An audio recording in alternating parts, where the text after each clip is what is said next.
Okay, so this is what you would call an extreme long shot. And look, just think for a second about what this shot is saying. Basically, it's saying, this is a person in a place.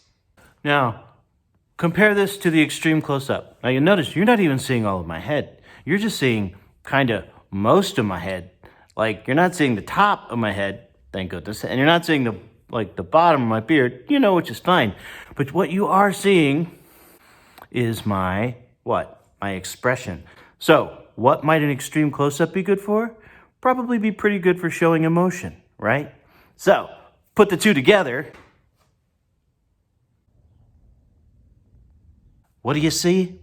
It shows you how the person in that place feels about being in that place.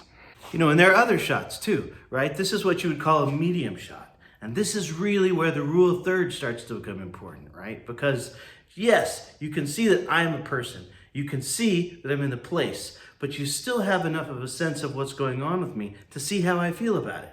So if you're in a happy place, or, a sad place, or let's mix this up and make it a little bit more interesting. Maybe I'm happy in a sad place, and that starts to tell a story. So you see how this all comes together, right?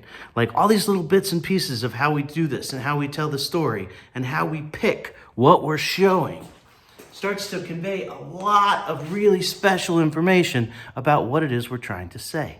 And then, of course, there's everything in between. There's all the funny things that you could do to sort of make the viewer look twice or pay attention to what's going on in a way that's maybe unexpected.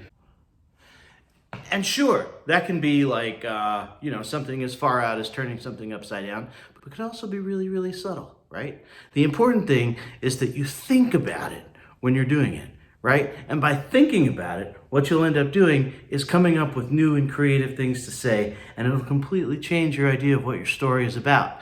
And once you're in that place, you're cooking with gas. Now, obviously, there's a couple things about me making this video that are limited, right? The most important thing, the most obvious thing that is missing is, considering I'm doing this in the middle of a pandemic, I'm filming it by myself. So think about this. When might a regular long shot, or even like a 2/3 kind of long shot, when might that be super, super interesting? Probably the most interesting thing when this becomes super valuable is when two people are interacting with each other. Oh, hi, John. How are you doing today?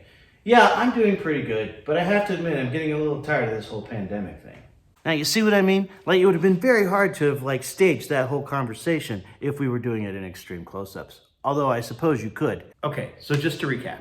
Last week we talked a little bit about camera motion and camera stillness, right? Because camera motion and camera stillness are never accidental in good video. They are always choices that you make, right? So we talked about camera motion, we talked about camera stillness. Now we're adding on this other piece.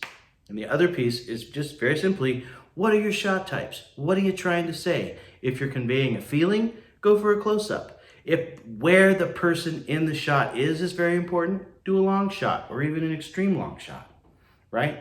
So, or if you're actually just talking, you want the full expression of what someone has to say, right? You don't just want their emotion, but you want what their body is doing. You want the hand gestures, and you want these other elements of what's being said to really get your message across. Go for a medium shot, right? Or, I don't know, this is a little bit of an in-between, right? But I'm just trying to give you a sense of some basic kind of shots that you can use to really start to tell your story well. Now, with those three concepts in mind, what are the three concepts? Close-up, medium shot, long shot, right? Those three, I'd like for you to think about, what you want to do for this week's Daily Bite. So take a look at the activity sheet, just like we have for the last few weeks. Pick one of those activities, apply these three concepts. If you really want to get daring, totally go for it with the camera movement from last week. Keep in mind the 5 fundamentals, right? Those first things that we really hit hard, which are light, noise, keep your camera horizontal, right? Frame yourself appropriately. We kind of expanded on that one a little bit. And what's the fifth one?